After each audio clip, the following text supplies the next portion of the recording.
I don't have the answers. You know, Yeah. I'm part of the fucking problem, you know? I knew it was you. I knew it was you.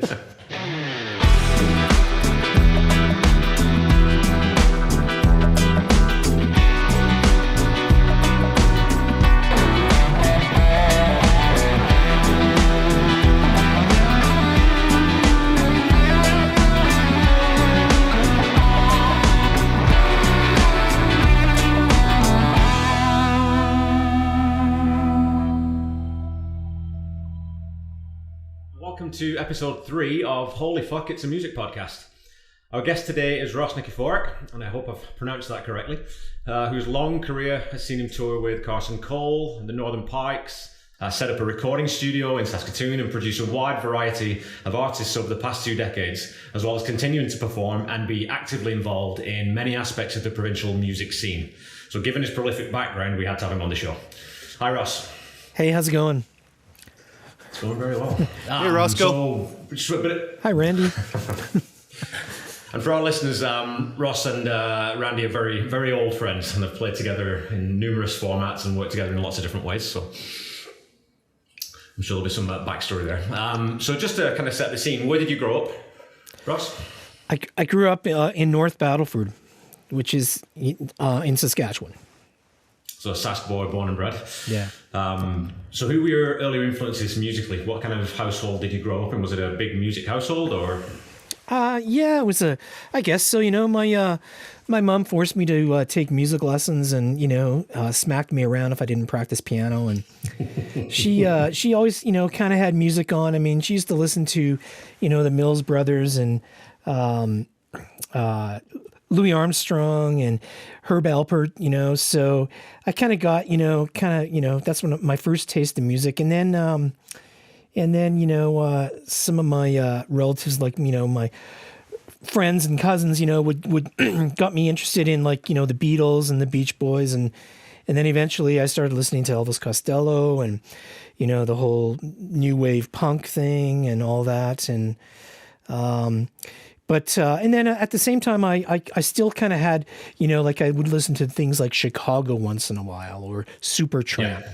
So I had kind of a wide musical taste, you know, and you know, like I still to this day, like I will listen to Herb Alpert and I will listen to Supertramp. I listen to Elvis Costello still, and sometimes listen to the Beatles, and you know, I mean, I listen to everything. I listen to a lot of classical music too, and you know, I guess maybe, you know, I find the more music you listen to, the more, you know, things you can draw upon, you know, when you're trying to like create things, you know. So Elvis Costello, I didn't know, was he pretty big in Canada, or was that sort of an oddball artist? No, Elvis was never really, I don't think Elvis Costello was big anywhere except for probably in England in like up until about maybe, you know, until he sort of, probably like into the 2000s, right? I mean, that's when he sort of became kind of more popular and kind of like an icon at that point. For him, wasn't Watching the Detectives big, like with, I forget all the fucking songs on there, but you know what I mean? Yeah, like that was I think that was a pretty popular album in college radio and all that. You know what I mean? Right. I don't know. I heard it in 1978. I can't remember when it came out. It might have come out in 77. Do you know, Kevin? I don't know. I'm not too sure. I could. So anyways, but I wore that record. Well, actually, we had an 8-track of it. I had it on 8-track, and it just like wore out. Nice. And I just thought it was the greatest. Like, he just had this way of writing pop music that I missed, you know, because, you know, I listened to the Beatles. Then there was that span, you know, of a few years where we were hearing disco and like, you know, and kind of, you know, corporate rock, like with like, you know, the whatever Foreigner or whoever, Boston, you know what I mean? Yeah. And so when I heard that record, I thought, oh my God, this is the coolest thing. You know, and then I was it was Oliver's Army was the track for me. That was the one that did it. That was his big radio hit, and so when I was growing up, I'm a little bit younger, and that was the one and I remember, you know, because the language in that song is quite aggressive in a way, right? And so when I listened to that as a kid, that was a big impact. It had a big impact on me. And also, I just got back into him recently, going out running. He's one of my go-to artists to listen to now. He's written. I mean, every album is interesting. You know, they're not all the same strength, but the other guy from that era was Joe Jackson. He had like quite a few records out, and you know, he was really quite a cynic, you know, in his lyrics, you know, and I kind of appreciated that, you know. So when did you graduate onto playing sax? Because that's a different beast altogether than playing a keyboard, right? Yeah, I started playing. Let's see, I think I started piano when I was like 5 or 6. And then my mom put me in we had like in North Battleford, there was like a Kinsman band, you know, like one of those marching bands, but they had like, you know, like a concert band and a jazz band and whatever. But she put me in that. And I think I was 8 years old then. I think it was 8. So then I started playing sax when I was 8 or 9. I don't know. So did that grab you? Was that an instrument that was more, because it's a little bit sexier, right? Like no one's kind of ogling the keyboard player usually in the band. It was kind of cool. I mean, you know, and then, you know, especially then in the early 80s, there were, you know, bands that were kind of using more saxophone, like, you know, like that band Men at Work, you know, and so then you heard that on the radio, and then you hear it, you know, like you know, Baker Street, you know, had like a really cool sax solo. So you'd hear all that stuff and you go, oh yeah, like sax is kind of cool, you know? So it's true. Hey, in the 80s, not all, but a lot of the big bands had a sax player in them. Hey? Yeah. Like, yeah, I mean, it was there like was even the thing. Even Elvis Costello had some records where he had like a horn section and saxophone solos and stuff, you know, and Duran, you know, like Rio is a great, you know, sax solo, you know, you know. Yeah. So, and then, you know, Wham, you know, had like, you know, Careless Whisper, you know, was a big sax. So, I mean, so then at that time, then I was playing, and I had already started playing like, you know, like in cover bands, and we were doing like some of those songs, right? And I was playing sax and keyboards, right? So just rolling back from that though, do you remember, because I took piano lessons when I was young and I wouldn't stick to them, and I took them for a year and then I came back to it. Do you remember when you started playing music just for the fun of doing it rather than because you had to practice, or was there a sort of a watershed moment with that, or was it just a gradual? Yeah, you know, I think it was probably in grade 9, and I remember at that point I was in like jazz band, and I was playing sax. One of the guys that was playing piano, Dean Kaplan, he was always a really good piano player. He was like a year older than me, but he was like a real natural. And I remember he would always play like, you know, these songs that were on the radio. And I thought, man, like I should be able to fucking do that, you know? Like I take piano lessons, you know? And then every once in a while I'd kind of watch him and I'd go, oh, okay, right. So then you start figuring out that popular music really isn't that difficult, right? I mean, as we have, you know, eventually figure out. And there's like only a few chords. I mean, you know, in most of it, you know, unless you start playing like, you know, more complicated stuff like, you know, whatever, Steely Dan or whatever, you know, but most of it is, you know, pretty simple. So you figure that out, and, you know, and I did that, you know, and then I kind of started teaching myself how to play songs that were on the radio. Well, and I think that was something back then. And when I took lessons too, it was very much, you know, you're doing rudiments, you're doing, you know, you're playing piano, you're learning Chopin, you're learning the etudes, you're learning, it's all classical, or there's different things. And so now, my daughter's teacher, she teaches her Beatles, and she uses whatever tools she can. And there's a lot more contemporary music now for kids when they're learning. And I think that's a great thing, right? Because I think if I'd had that, I might have stuck with it a little bit longer too, if I wasn't being forced to play these long classical pieces that ironically, I love them now, but back then I just wasn't interested in them, right? Yeah, I don't know. I guess kind of that probably changed a lot, you know, of the way I thought of music. And then and then it's like I thought, well, maybe I can like, you know, meet chicks and put a band together, you know, and you know, so then I started doing that, you know. Yeah. And then it was just crazy. I mean, it was like I was the most popular guy in school, you know. No, I wasn't. But only when you're playing sax, definitely not when you're playing piano. That was about the time when I was like trying to figure out which door of the school I should leave where I wouldn't get beat up, you know? I really liked, growing up in North Battleford was a great place. It was really, you know, a wonderful sort of bed of culture, you know? Great place for a jazz club, that North Battleford. That's right. Yeah. Yeah. Hey, Roscoe, I have a question for you. So tell me about your first band that you're playing and that you got paid. I think, if memory serves me correctly, didn't you start playing drums in some like old timey kind of band? Yeah, like I played in like I was playing piano and sax, and then and I always wanted to play drums, like and I don't know. So I convinced my mom, that that I was going to buy a drum kit, and they kicked in half the money and whatever. And so then I practiced drums, and I played drums for, kind of throughout high school as well. And then there was a band that, did weddings and, whatever around North Battleford, and their drummer had moved away. And I mean, they seemed like they were really old at that time, but I mean, God, they were like, I think the oldest in the band was like 54 or 55. Yeah. I mean, basically how old I am now, So yeah. But it was great, I mean, I would, I'd go on a Saturday, I'd go play somewhere and make like $110 or $120, and I was in grade 11, I think, or grade 12. I can't remember. It was like, I started in grade 12. I think it was grade 12. And I'd get like free drinks, and it was great, and make over $100, playing a gig. And, I mean, that's more than I make now. So, yeah. And that was in like 1982. Yeah.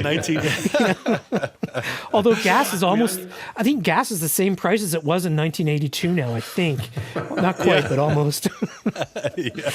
I knew that obviously that you play piano and keyboards and sax. I didn't know that you played drums too. So how many instruments do you play? Is there anything else that you play?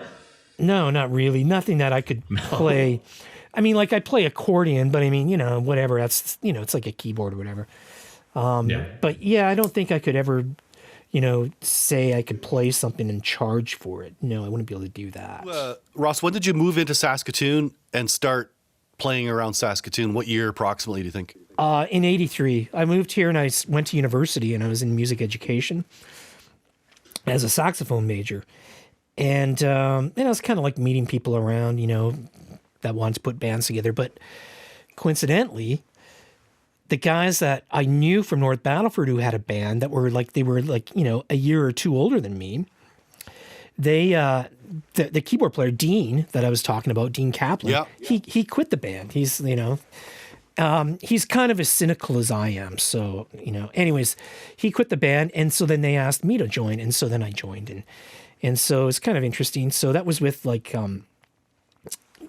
Corey and Jeff Hildebrand, Gord Hildebrand, and Brent Calvert. And so guys from North Battleford that I knew, and so we were like a cover band, and played a bunch of like all the university cabarets and all that kind of stuff. It was great. I mean, once again, I was like kind of like making money on the weekends playing gigs, and going to school during the day. There's a lot of places to play in town, hey, at that point? Yeah, well, I mean, first of all, okay, we would play like just about, it seemed like every weekend there was some sort of university cabaret, and I mean, they were huge things, like huge events. I mean, they would hire two bands, and we'd play like at Lower Centennial Hall, like, at the auditorium. Yeah. Or there would be a thing at the Manhattan, or it'd be at the museum or wherever. And if that wasn't happening, if we didn't have gigs doing that, then, we could play like a week at like Foxy's, or a week at... I was going to say Foxy's, yeah. What was it called? At the Capri Hotel, there was a bar there. Yes. Senior Frogs or something, I don't know. Yeah. So, I mean, there was a place called Sneaky's that did 3 nights of music a week. And then there was like the North 40. And so, I mean, you could play, quite a bit, and kind of, I mean, you never really made a great living at it, but I mean, it's kind of fun. Did that turn into a hunting ground at some point too? No. So that was after. So I think I played with Peak Freeman. That was the name of the band with Peak Freeman, the right? Hildebrands, yeah. And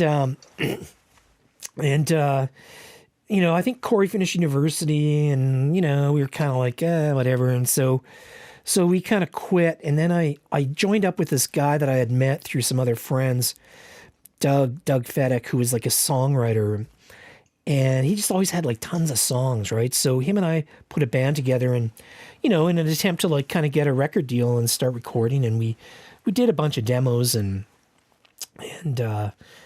yeah, so we did that. I did that for maybe about a year and a half, and then didn't really. I mean, we had some success. I mean, that's how I met the Pikes. I mean, because we did some opening dates for the Pikes when they came through Saskatchewan, right? So I guess if I wouldn't have been doing that gig, I wouldn't have got the gig with the Pikes, you know? Playing by yourself is one thing, playing in a band's an entirely different thing. Did you enjoy the performance aspect straight off the hop, or was that sort of a nerve-wracking thing, or did you really take to that quite easily? Oh no, it's fun to it's fun performing. I mean, it's it's kind of a rush, you're playing, music and people are up dancing or, shouting or whatever, I mean, it's great, there are times when you're playing and you think, what am I doing here? And it depends, you could be that in never Brooks. happens. If you're in Brooks, Alberta, you're going to wonder what the hell are you doing, right? But I mean, there were times where you're playing, it's like, it's just amazing. Like, I mean, and you're with your friends and, I mean, really most of the time when you're playing in a band, you get kind of, they're like your buddies, right? So it's fun. It's like being on like a sports team and you're winning the game, Yeah, no, I agree. I agree. And I have been in Slave Lake, Alberta, and wondering what I was doing with my life too, so I can relate. Yeah, I know. When did you join up with Carson Cole? Because I remember you telling me some stories about him and stuff, and you and I went out and saw him play years later and stuff. Yeah. So when did you get that gig? Carson Cole, yeah. Yeah, it's Carson Cole here. How you guys doing? Well, so I was playing with Doug and this other guy, Richard. The three of us had a little group, and Richard Stambuck, and Richard and I were living in the same house together, and he got a phone call. This is before, I mean, of course, cell phones didn't exist or the internet didn't exist.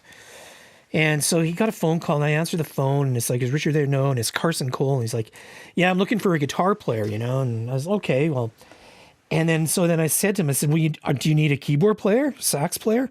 Oh, yeah. And I said, why, you know somebody? And I said, yeah, So I mean, Richard and I went out and to Carson's, farm, which is like, sheep are scared out there, But they...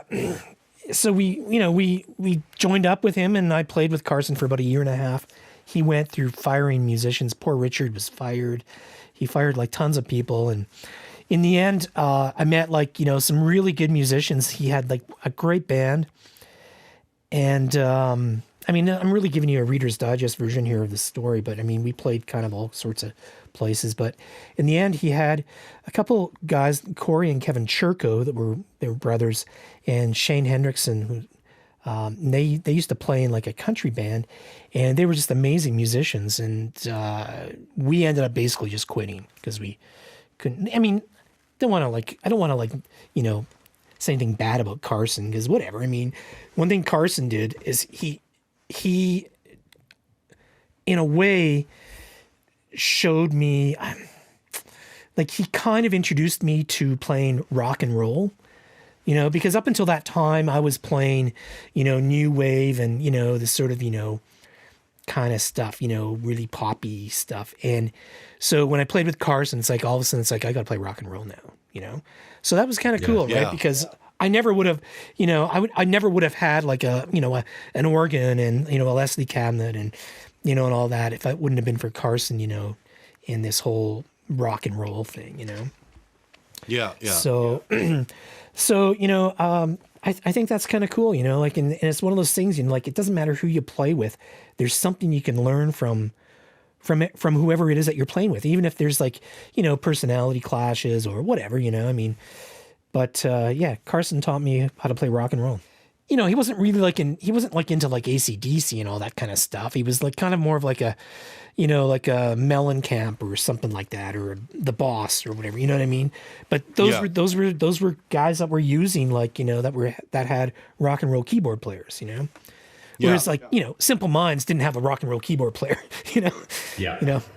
Yeah. So for our listeners who don't know Carson Cole, would there be a signature song that people might remember? Or no, I don't think so. I mean, Carson Cole grew up. He he was like one of these Christian rock guys, and then crossed over into like, you know, secular music. Right. And you know, I didn't know who he was, but he had a management deal with a guy named Larry Wanikas, who was like managing Katie Lang. So there was all these promises that all of this was going to happen, right? And so then you thought, oh well, this is my big break, you know. This is like, you know, and I mean it's kind of no different now, probably for like a lot of young bands that, you know, the carrots dangled in front of them, and it's like, you know, you're gonna get lots of exposure from this, and this is gonna be good things are gonna happen, and you know, whatever. I don't know. Which was it? Corey Churko that has the studio in Vegas. Was that? Well, Kevin does. Okay, Kevin. Corey and Kevin are two brothers. They're from Moose Jaw, Yeah. and Right. you know, during, you know, one of the firings, you know, where you know, we'd play these gigs with Carson, and then, you know, Larry would come out and it'd be like, you know, and then it's like, you know, all of a sudden, you know, it's like we get a new guitar player. Someone's getting fired. And so then, you know, it's like, you know, and so, you know, I'm the only guy left. So all of a sudden we're auditioning like drummers, guitar players, bass players. And these three guys come in, Corey and Shane and Kevin, and they had been playing on the road, you know, for quite a few years. I mean, I don't think Corey was 20 yet. I think he was 19. They were just kids, right? Wow. And they were just amazing musicians. Like, just, I was like, holy cow, you know? So that was the new band, right? That was the band. That was Carson's band. And we did that for about 6 months, about 6 to 8 months, I think we played. And then we all quit and we formed our own band. And what was that called? The Underground Outlaws. But so then, you know, whatever, all this crap happens. Eventually I quit because I got asked to go play at the Pikes. But in the meantime, you know, Kevin and Corey and Shane, they play, they have some success. Then they kind of disband as well. Kevin moves back to Regina and is, you know, like, you know, working on, you know, at Talking Dog Studios. And next thing you know, like Corey, his brother, is hired to play fiddle with Shania Twain. And then, you know, a few months go by. The next thing you know, Sweet gig. Kevin is like being flown out to Switzerland to go work with Mutt Lange, you know, for his as a Pro Tools engineer. Wow. Anyway, so I mean, it's just like, and then they're, you know, now Kevin owns a huge studio in Vegas and all that, whatever. But good guys. And I think Shane plays with Aaron Pritchett and does all kinds of gigs like that. I mean, he's, you know, a great bass. Played with Natalie McMaster. Right. Holy moly. So we were playing, and we were in the studio. Actually, we were doing some demos, like the Underground Outlaws, like Corey and Kevin and Shane and I. Yeah. And I get a phone call from like, they phoned the studio. They didn't, like, we didn't have cell phones, and so I got a phone call at the studio from Larry's office, and it's like, yeah, we're just wondering, you know, the Pikes phoned and they're looking for you, for Ross. The Northern Pikes phoned and they want Ross to call them. So they wanted me to go play with them. So then I quit playing with Corey and Kevin and Shane, and that was kind of tough, you know, because, you know, we got along. They were good guys, you know, and we were a good band. So That must have been pretty cool having the Pikes call though, hey, because they were already kind of a going concern at that point, right? yeah, like I had seen She Ain't Pretty on Much Music, and I thought, holy cow, like the Pikes are really getting played a lot. Holy cow, you know, and that would have been in like probably April or something like that, and then by June, whatever, 5th or something, they had phoned, and I had moved back by like the middle of June, and was rehearsing with them and played July 1st with them. Actually, it was June 30th, my first gig with them. Wow. Wow, so that was, they just held you right to the fire, basically, hey? You had to learn fast. Yeah, I said, well, what songs are we doing? They said, all of them. Yeah. We're doing Northern Pikes songs. That's what we're doing, Nykiforuk. So I was like, well, can't you tell me which ones? And I just learned them all. I was like, oh, jeez. That's that Chuck Berry story. You guys have probably heard that. You know, Chuck Berry has a different band in every town. And one time the guys were all sitting in the back room and they said, Mr. Berry, what songs are we playing tonight? We're playing Chuck Berry songs tonight. That was it. That's a great story. Yeah. Yeah. Going out on tour with the Pikes, that must have been entirely different though then, right? Because now you're going to, I don't know, was it straight out of the gate playing bigger venues, sort of a little bit more organised, you got a manager, what was that experience like, from coming from North Battleford, small town Saskatchewan, suddenly you're touring North America certainly, right? Yeah, basically I went from like playing in Nanaimo, staying in like this band house, where there was, just like, no shower and just a really crappy place to playing in a bar with like maybe 100 people. The first gig was at Olympic Park in Calgary, and it was like one of those, huge, outdoor shows. There was like, Luba and Bryan Adams and the Beach Boys and the band, and and it was just like all of a sudden you look out and there's like 30,000 people out there, and you're playing, Wow. So and I was staying at the Sheraton and I had my own room. Almost more exciting. So that was great. That must have been. Is that daunting then? Like going to that level, or is it just sort of, there's a whole bunch of people there, just carry on doing your thing? Did you find that fairly straightforward then? Or? Like I remember, earlier. I mean, I remember playing, like outdoor gigs all the time. Like around Saskatoon. Like for Sunday in the Park and and all those kinds of things where you had like a kind of a bigger stage and back then we actually used to have, like, when bands played in nightclubs, we actually used to have like PA and lights. It's not like now where people show up and just kind of like plug in and, it sounds like shit and there's no lights and people don't dress up. They don't, So, I mean, I was used to kind of I did that all the time, right? So even though there were 20,000 people or however many there were, I don't know, it didn't really matter because, I mean, I'm used to playing with like, a big stage and all that. You know what I mean? So what was the but again, so the next new experience there would have been I'm assuming a fairly intensive touring schedule. And if you're on the bus quite a long time, what kind of shit went down on the bus? That must be pretty interesting. Yeah, that was probably the maybe because like I had my girlfriend wife at the time, we just had a baby and it was like that was tough and my son was just born.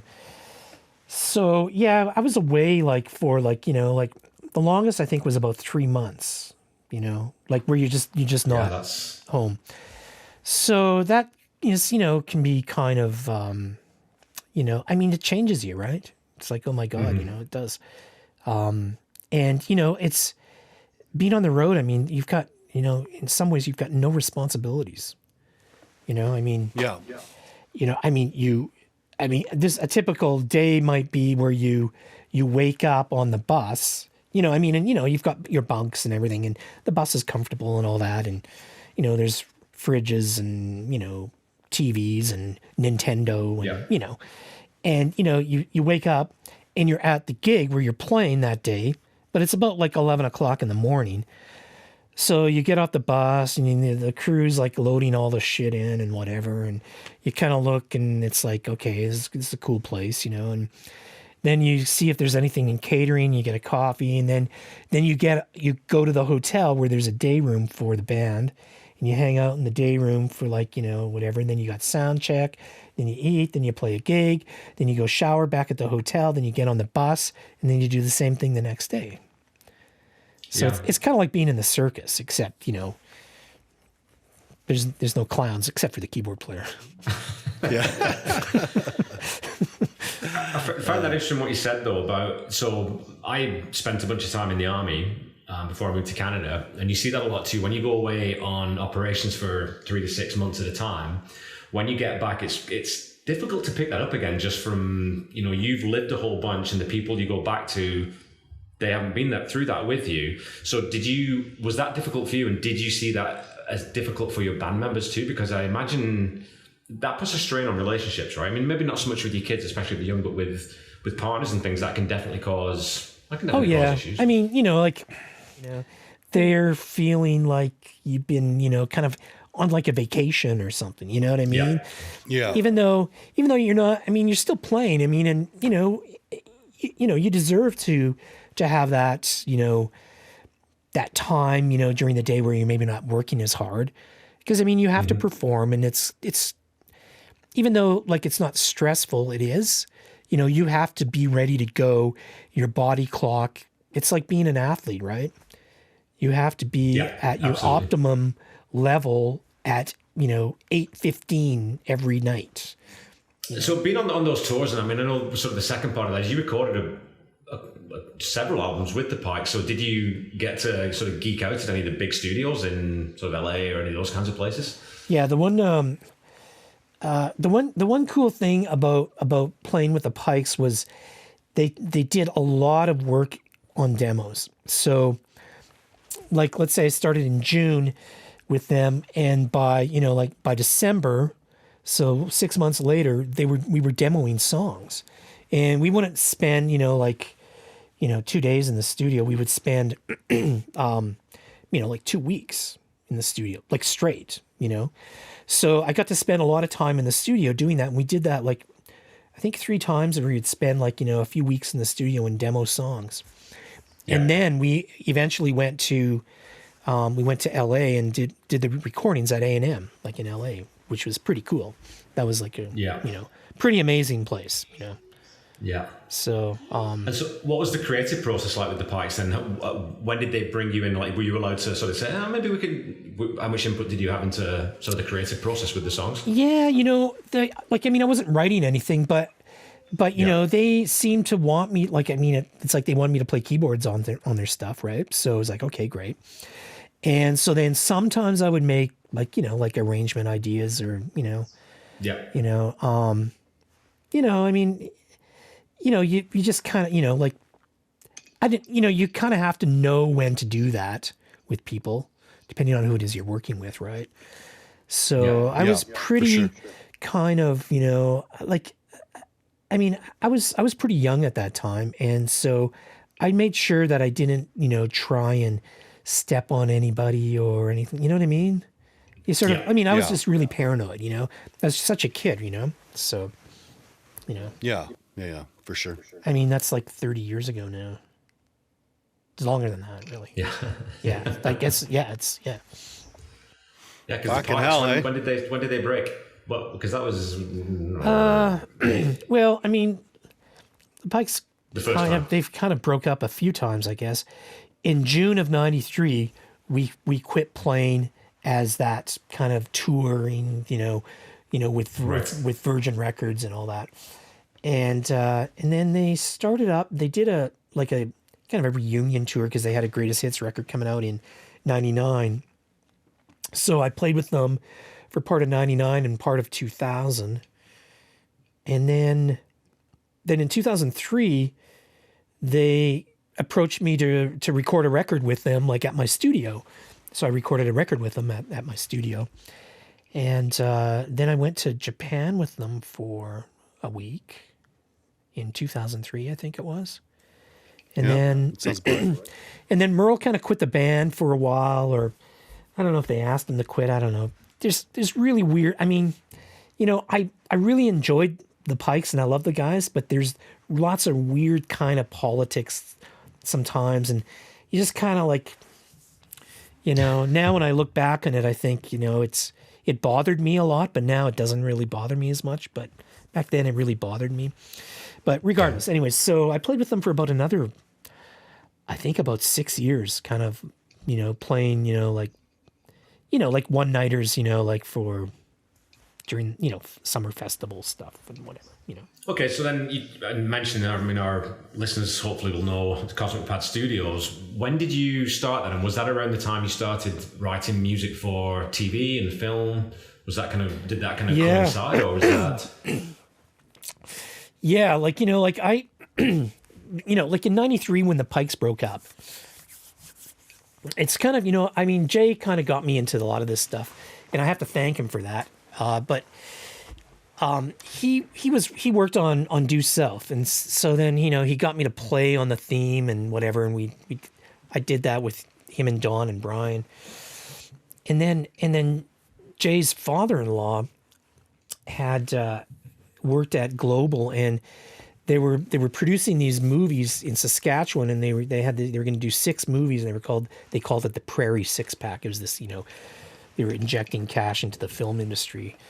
And so Jay and I worked on 2 of those films and writing music for them, And so, I mean, Jay needed somebody to kind of like be like a kind of a programmer, kind of keyboard, technician, whatever you want to call it. And so I did that, and we wrote the stuff together, and then his father-in-law had another show idea, and did that. I ended up doing 39 episodes of this TV series on Discovery Channel, and it was at that time that I thought, okay, I'm collecting gear. Like every time I work on something, I'm buying something new.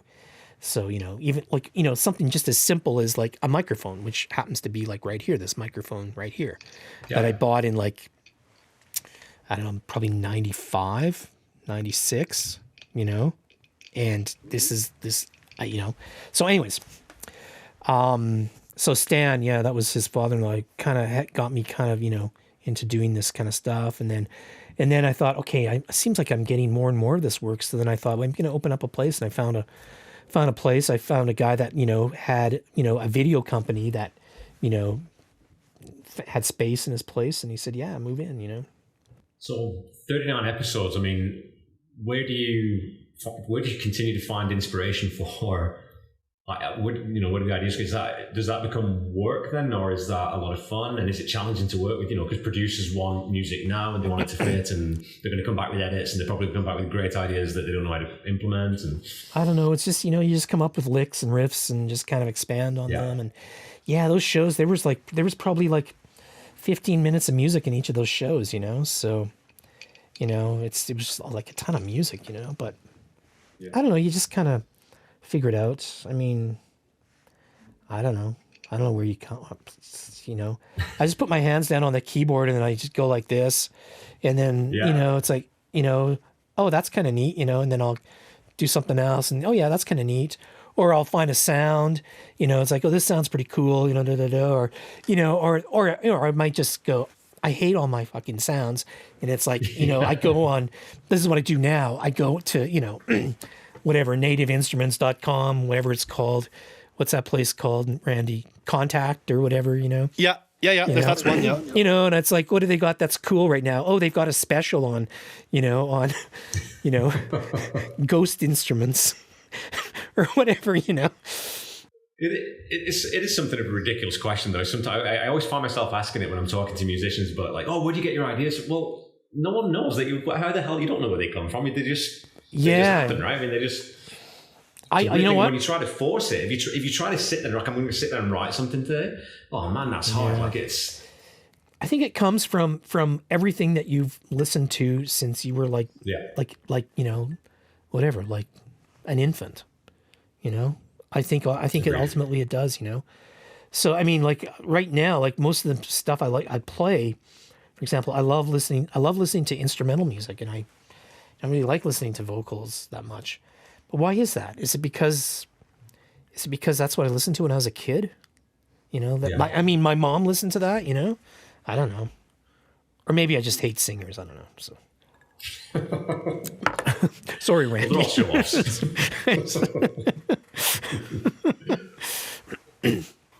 So, Roscoe, because you and I work together lots on some of these shows you're even talking about, Wappus Bay and stuff. Yeah.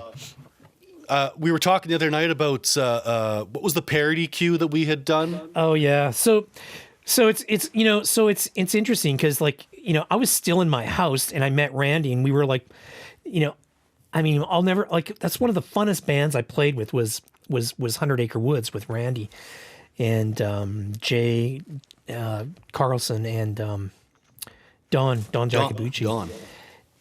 And I mean, it was just like all of a sudden I'm playing in this band where the guitar player doesn't have an ego. I thought, this can't be possible. What the fuck is happening? And he would, we were playing, and Randy would just look at me, and I'd have to solo, right? I mean, and it was fun, because it was like everything was like spontaneous, and it was just, everybody's just rocking, and it was really a blast, So yeah, those are good days. So Randy kind of was interested in doing shit, so we did some songs together and stuff and whatever, but I ended up getting him. Like, you ended up playing on all those Wapas Bay shows. That was an animated show. We did, I guess we did 39 episodes of Wapas Bay too. Yeah. 39. And we did plus that movie, I think, right? Oh no, and then the special, but so and then Randy would do. Then I was hired to do all the audio post as well. Randy would do all the Foley and sound effects and stuff, and so we were very busy there for a while. Actually, there was lots busy and lots. I mean, lots going on. That was before those sister fuckers in Regina got rid of the tax credit, the film tax credit. Yes, indeed. Beep that out. No, absolutely not. Yeah. No, we don't have to. We don't have to bleep that out at all. No. So, anyways, So they would sometimes get me to do like these kind of spoof songs, and it was great. Randy did this one, sing it. You do all the vocals and stuff, because I'm kind of a shitty singer. I mean, like I know what's supposed to sound good and whatever, but I can't do it. Right? So, so yeah, that was fun. Lip sync. I want to lip sync with my baby. That was it. Yeah, because it was supposed to be an in sync or like a boy band song. Yeah. And so we did lip sync, and boy, that I should see if I can find a clip of that. Lip sync with my baby. We're gonna move in time and go crazy. Yeah. And we lip sync all night long. Oh, it's so stupid, right? But that was fun, so like when I used playing in Hunting Ground, like we had a night of originals. We would play 30 songs of originals, like this was in 86, right? So that was pretty weird back then, And so, I mean, we rehearsed a lot, and we worked out arrangements for songs. And so going back to that time period, and then when you're asking when I started with the Pikes, I had all that experience to hand off, with the Pikes, and to see if they wanted to use any of it or whatever.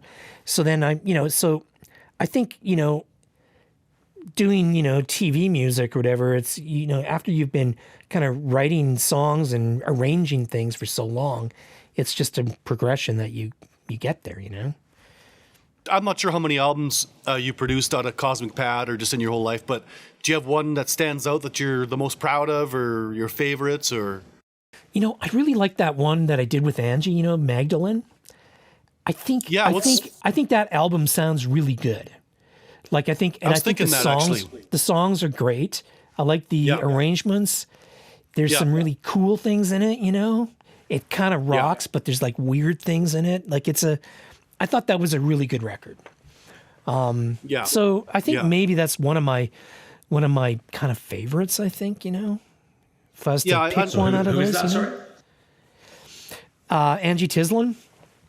Okay. She was one of my partner for a while, but she was a songwriter, and one of her records that I did with her. Yeah, it's actually a pretty cool record.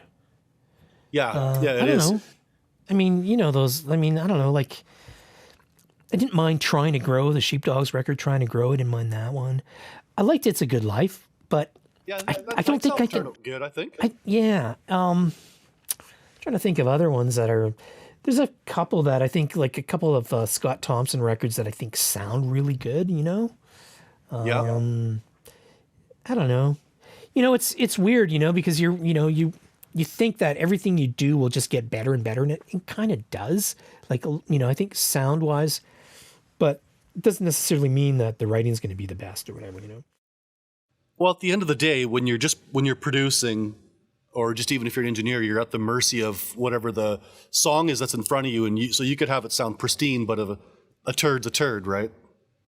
Yeah, and people want, clients want it to sound a certain way, and and you can't change what they want that much. You know what I mean? You kind of have to like think what they want.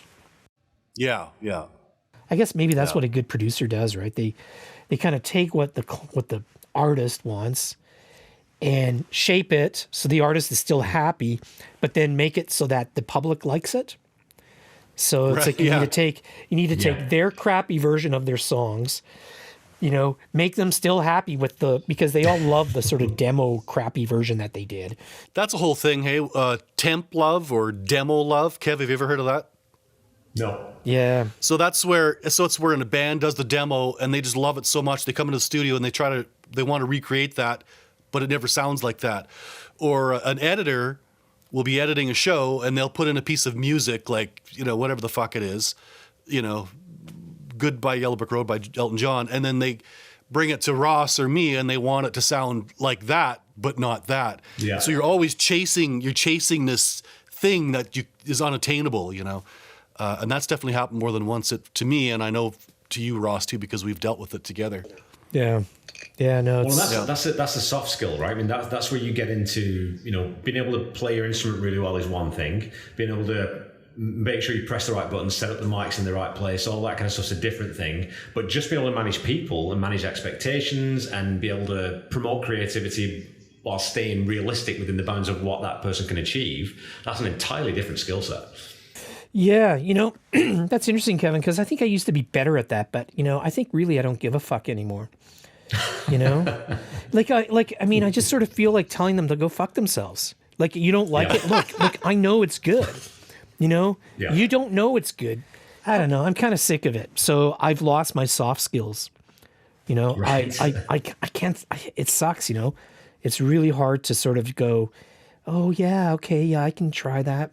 And I mean, I tell people that they need to do that. Like, I mean, as far as like, as a teacher, I tell people that, you need to develop soft skills, but, I think maybe when you turn 50 or whatever, maybe you lose that. I don't know. I think it's probably an experience thing too. Like you said, I mean, unless you've got some kid coming in who's like the next Dylan or Steve Earle or John Prine, like a real just killer songwriter who knows the arrangements inside out and knows what they want and it works. Mostly you're not dealing with people like that, right? I mean, you're dealing with people who come in with half-assed ideas and, and they need your help. That's why they come into you in the first place. Otherwise, they do it themselves.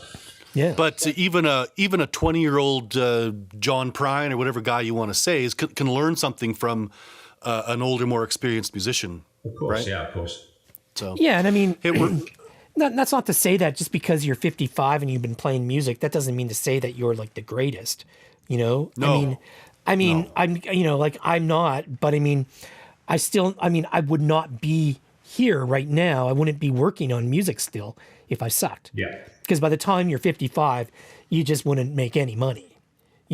Like I've managed to make a living doing this. So it's either because I'm really fucking lucky and fluky, or I have some skills and talent. Yeah. So I'm guessing I must have some skill and talent. Otherwise I wouldn't be here. I don't mean to sound like a pompous asshole, but I'm just, ask you, what do you think about with the Pro Tools generation and loops and MIDI and everything's perfectly in time and vocals are all perfectly in tune? Do you think we've lost some of the soul of, Elvis Costello certainly was not in tune all the time. But now everything has to be. Do you think we've lost something there? Yeah, I think that some of these people weren't in tune all the time, but they didn't sound bad either. You could like there's people that just don't sound good. That even when you get them in tune, it still sounds like shit. Yeah. So I sort of think that there's kind of like there's the thing about getting it sounding good or whatever is one thing, but if it just is never going to sound good, I don't know. Yeah, I mean, we've gone too far with fixing everything for sure. Yeah, we have. But I don't know what. I don't think we'll. I mean, we're sort of at the end of the music business now anyways. I mean, I honestly think that something's going to explode, and it's just going to, I mean, it sort of has now with our, fucking, pandemic, but is this going to be kind of the end? And now the next big artist will be, some computer generated, person image, I mean, it probably will some be, right? bot. Yeah. Nice headroom. But I mean, I agree. Like, I mean, we've gone too far with like fixing things, and and it's sad because I mean, people come and they see us. You and I, we've got our studios, and we're trying to make a living and whatever, and we're producing people, and they can't sing, they can't play, so then we fix them all up, and it's all perfect, and then we send them on their way, and they're happy. As a counterpoint to that, I think that the connection that people have with music is with. It's a personal connection. It's not just the music, it's the person. I mean, I know that, when you listen to Baba O'Reilly by The Who, and Keith Moon comes in 30 beats a minute too quick, and you can hear him physically have to slow down to get back on time. I connect with that. That's what I want to hear. I don't want, if it was perfectly lined up, that song would have no heart. And I don't think that's gone entirely. I think people still are looking for that real connection, which is, why people still go to live shows, not in the same numbers they used to, but you do want that connection. Do you think that's dropping off now, or? I don't know. I mean, we want to, I think the one thing that, Keith Moon has, I mean, aside from, the tempo thing, is that he just had attitude, and he knew how to get that out when he played. And I think that's the thing that, that Elvis Costello had, and all these other artists, that they had a way to present something just like the way an actor presents a role in a movie or whatever. Mm-hmm. They can do the same thing and capture that. And if that gets captured on tape, that's when it's really good. So, the fact that you could have somebody come into your studio and they might be out of tune or whatever, but they got this attitude, and it's like, man, this is fucking great. It's so believable. I believe what this guy is singing about, right? Then it's like, then you got it, right? Yeah. So I think that's maybe the thing with The Who, right? I mean, they were kind of like that. They were a great band that way. I mean, they were, and even when I saw them live and they screwed up with the, the drum machine or whatever it was, their sequencer thing. Yeah. I mean, they were still real about it, and that was in Saskatoon on the last tour, right? Yeah. And to me, that was like, that was brilliant, right? Because they weren't like all freaked out and stuff. They were like, well, I told you should go to the fucking, sound checks, or whatever, Yeah. It was great. Yeah. Dalton just held his hand up and said, "Yeah, no, we're gonna have to start again because I've lost this now." Well, hey, Roscoe here. I guess we kind of touched on this a little at the start, but and you could be as brief or as long as you want. What do you listen to right now for enjoyment? You and Sue are going to sit down and have a glass of wine. What do you put on to listen to? I don't really listen to music. Well, I mean, if I was to listen to something, I don't know. I'll put on some jazz stuff of some sort. Jimmy Smith or... I got this really great record of Quincy Jones, and there's like a killer version of Ironside on it. And I mean, it's, and what's that, Brother to Brother, you know which one I mean, what's going on, Yeah. What was that album that you gave me a copy of, and they did the Age of Aquarius? Was that Baby Huey? Charles Ireland, yeah. Charles Ireland. Fuck, that's cool shit. Black Talk, yeah, that's a great record. Yeah, that's a great record, yeah. So I mean, I don't know. I might put ABBA on to please Susan, I don't, Hey, I love ABBA. Yeah, I know, I do too. Yeah, me too. So yeah. I don't know. I mean, somebody said one time that, when you hit like about 35 years old, you don't need to listen to any more new music. And I think maybe that's true for certain people. And that's probably why, classic rock stations exist, right? Yeah. I mean, they play the same songs that they've played for forever, right? But I mean, I still listen to some new music.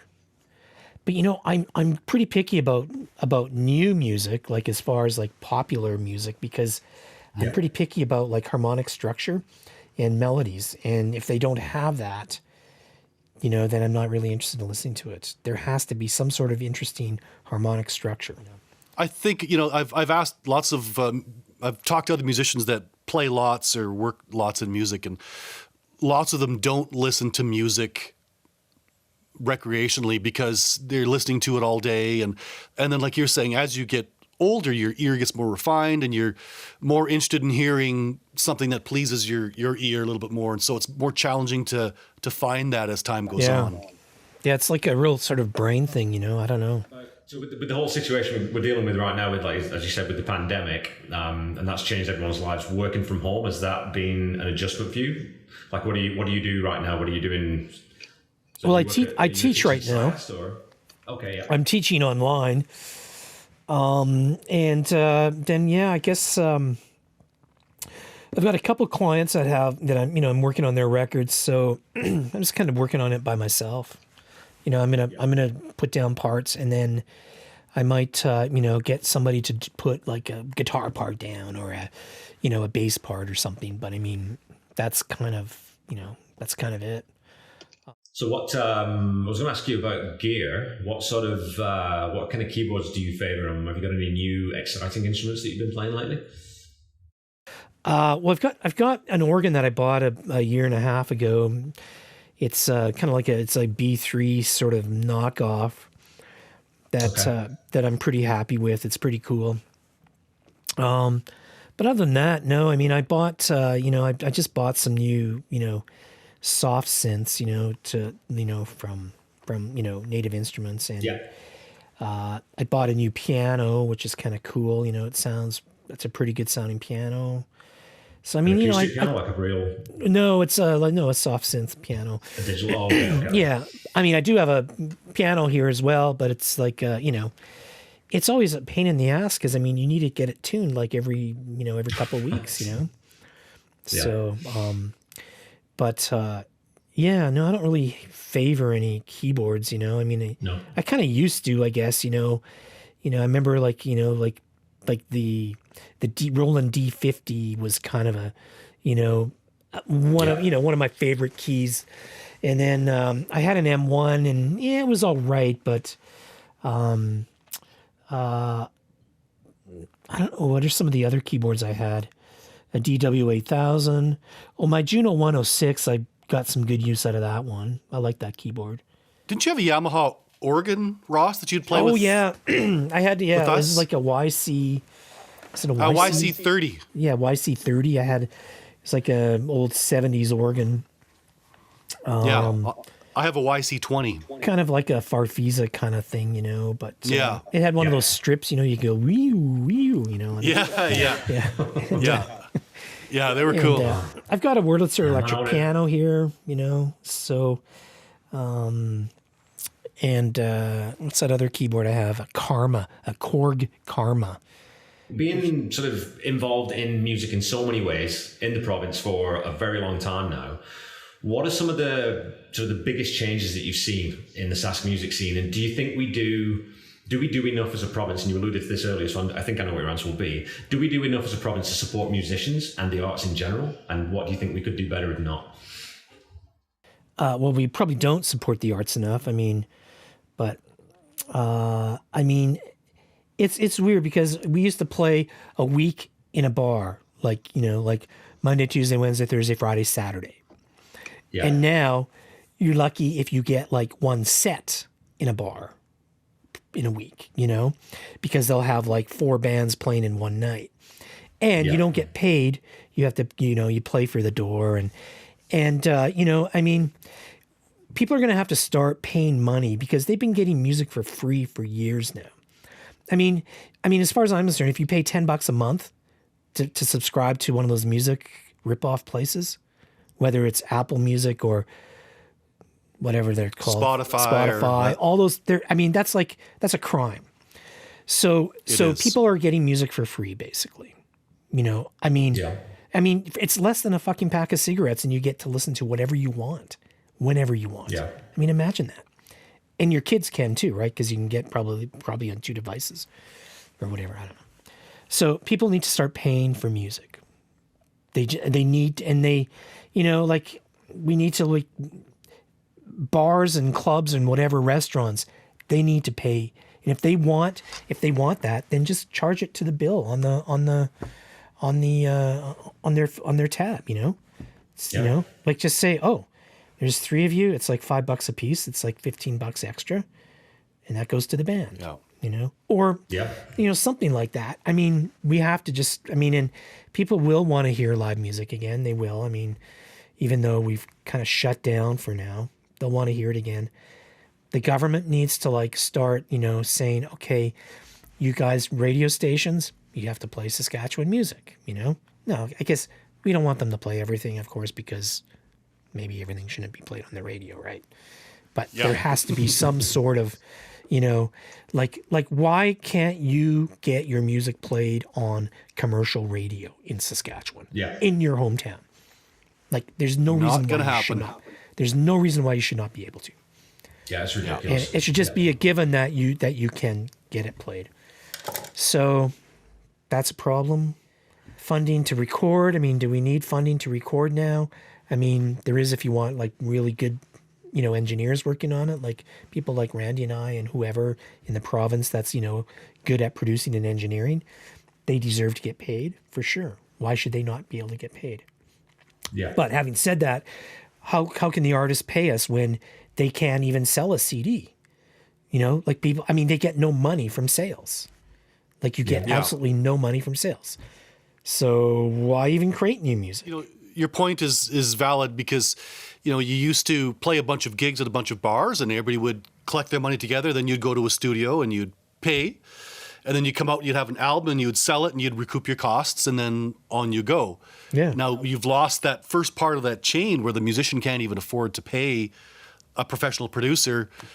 You know, I mean, let alone even buy a fucking MacBook Pro to do it themselves because they're not making anything, right? You know? No, I mean, they're not even making the money playing the gigs. Yes. You know, at least if you used to make, at least if you made money playing gigs and gave your product away for free, at least you'd still make money playing gigs, but they don't even do that. So, you know, I mean, and people will, they'll want to hear live music again, I guess, but, you know, it'll take some time, I guess. Okay, so we've been finishing up our episodes with 10 quickfire questions. Now, they're quickfire, but feel free to take as much time as you want answering any of them. So, number one, an easy one right out the gate: Stones or Beatles? Beatles. What is the favorite thing in your closet right now? It was this hat. Maybe it's the... But now it's on my head. The other hat that's there. Okay. What song do you wish you'd written? God Only Knows. By Brian Wilson. Yeah, good choice. Okay. And then a counterpoint to that, what song do you wish you hadn't written? Oh, well, I haven't really written that many songs. I don't know. I guess maybe, I know, that one that I wrote for that theme, yeah. I don't know. Which song I wish I hadn't written? I don't know. Okay, so sandals or flip-flops? Sandals. Yeah. Just in case you need to make a quick getaway. Yeah, I like to wear. They would have to be sandals I can wear socks in. Okay. I need to wear socks. Can't wear fucking sandals. I need to wear socks all the time. Okay. What is the best piece of advice you've received from a musician? Quit your day job. Go all in. Yeah. What is your favorite beer right now? Or if you're not into beer, what's your favorite drink right now? I really like gin, and I squeeze an orange and then just, you know, put gin on ice and just a little bit of that freshly squeezed orange juice on it. Mm-hmm. Stir it up. It's great. It's like kind of like a gin martini, but, you know. Nice. Yeah. Okay, so what is the best artist or band you've ever seen live? I would say probably Art Bergman. Okay. I saw him at Amigos, and he just had the greatest attitude. He just rocked hard, like from start to finish. It was great. One of the best shows I ever seen. Cool. To this day, I'll put Art on, in the car, and he's great. I mean, he's not doing well probably right now. I don't know, but describe your teenage self in 3 words. Insecure, afraid, I sense a theme. Joker. Okay, one last question then. Who would you most like to perform with, given the opportunity? And that can be anyone living or dead. Well, I'd probably want to play with Elvis Costello, but I mean, his Steve Naive, his keyboard player is just so fucking awesome that I don't think I could handle it, right? But that would be brilliant if I could at least just sit in and play Hammond organ with Elvis, and not let Steve play all his piano parts, That would be great. So, but I don't know. Probably someone, who else? I mean, I don't know who else. That would be, probably Elvis. Yeah. So any projects or releases or anything coming up that people should watch out for? We're going to include a whole bunch of links in the description of the podcast to some of the stuff you've worked on with the Pikes and some of the other projects you've worked on. Anything you can tell people to watch out for? One of my clients just sent me a thing the other day. He said for me to Logan James. Okay. And who else?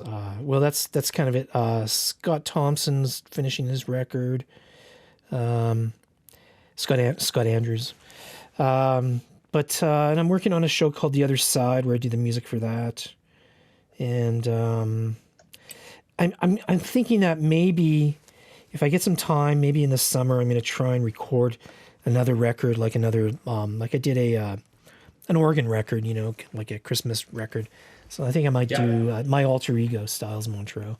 So I might do another kind of album sort of like that. I'm not sure yet. I'm not really trying to sell myself right now as a musician. No, that's... Yeah, we'll do that for you, don't worry. It's I just want to give you people advice. I don't know. It's like that Bill Burr bit. Bill Burr, the comedian, talks about, when people say, why do you always shout? He said, I don't even think I'm shouting. I just have a lot of opinions and I want you to hear them all before you talk again.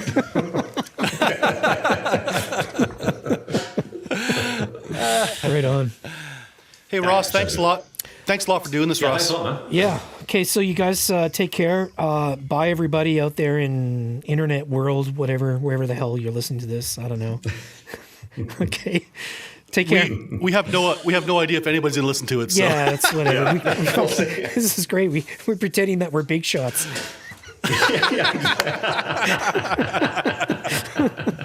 Okay, take care, you guys. Right on. Okay, see you, Roscoe. Okay, bye. See you later. Yep. Goodbye. Okay, thanks for listening, music lovers. We'll include links in the episode notes to Ross's projects, some of the ones he spoke about there, as well as some of the songs and bands we talked about today. Don't forget to check us out on Instagram, Facebook, and Twitter at HFIAM Podcast. We post regularly to keep you enlightened and entertained. Strange ideas meant to stop us, plot against us, it offends us, as if the Son of God would stoop to this. Did he steal away from us? I'm concerned to think of him slipping away from us. Did he sneak over us? I can't. Did he go about us? He'd never do that, Lord, our Savior. He's our Savior and not her Savior. He'd never go to her without us. And if he said it, then we should listen. But what a joke, man, listening to women. I don't believe he'd tell her, and not us.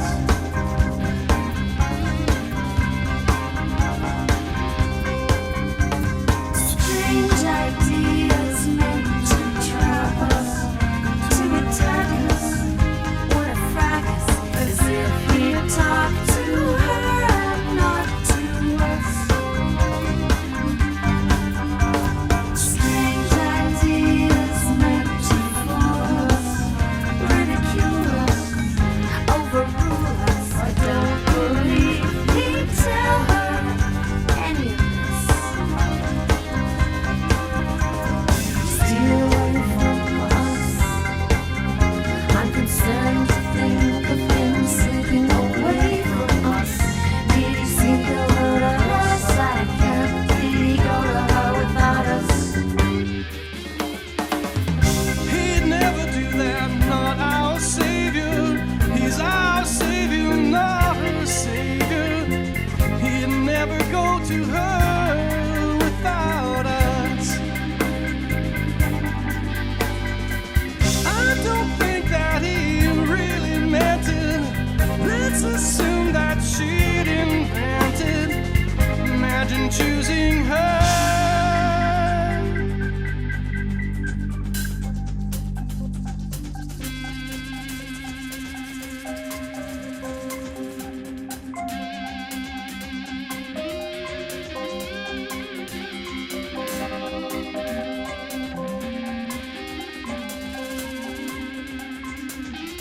He didn't say that to her. He didn't say that to her.